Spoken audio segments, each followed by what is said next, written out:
ప్రజలకు ప్రభుత్వానికి మధ్య వారధిగా ఉంటూ నిజాలను నిర్భయంగా వార్తలను ప్రసారాలు చేయడంలో హెచ్ఎంటీవీ ముందుంటుందని ఎమ్మెల్యే విరూపాక్షి అన్నారు. కర్నూలు జిల్లా ఆలూరులో హెచ్ఎంటీవీ 2026 క్యాలెండర్ను ఆయన ఆవిష్కరించారు. ప్రజా సమస్యలపై హెచ్ఎంటీవీ మరింత కృషి చేయాలని ఎమ్మెల్యే విరూపాక్షి ఆకాంక్షించారు.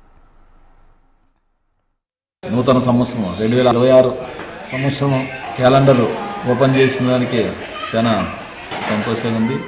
ఏదన్నగా ఈ హెచ్ఎంటీవీకి ఏదన్నా కానీ నిజాలు నిర్భయంగా రాసి ఏది ఎవరికి పార్టీలకి సంబంధం లేకుండా కానీ పార్టీలకు అతీతంగా ఏదన్నా నిజాలని ఎక్కడైనా కానీ పోయి అక్కడ నిజాలు చెప్పేదాంట్లో బాగా హెచ్ఎంటీవీ బాగా ముందు బాగా చేస్తుంది. కాబట్టి హెచ్ఎంటీవీ స్టాపర్లకి వాళ్ళందరికీ మన కర్నూలు స్టాపర్లు హెచ్ఎంటీవీ స్టాపర్లు అందరికీ ప్రత్యేకంగా సంక్రాంతి శుభాకాంక్షలు. అదేవిధంగా 2026 సంవత్సరంగానే శుభాకాంక్షలు తెలుపుతూ సెలవు తీసుకుంటాం.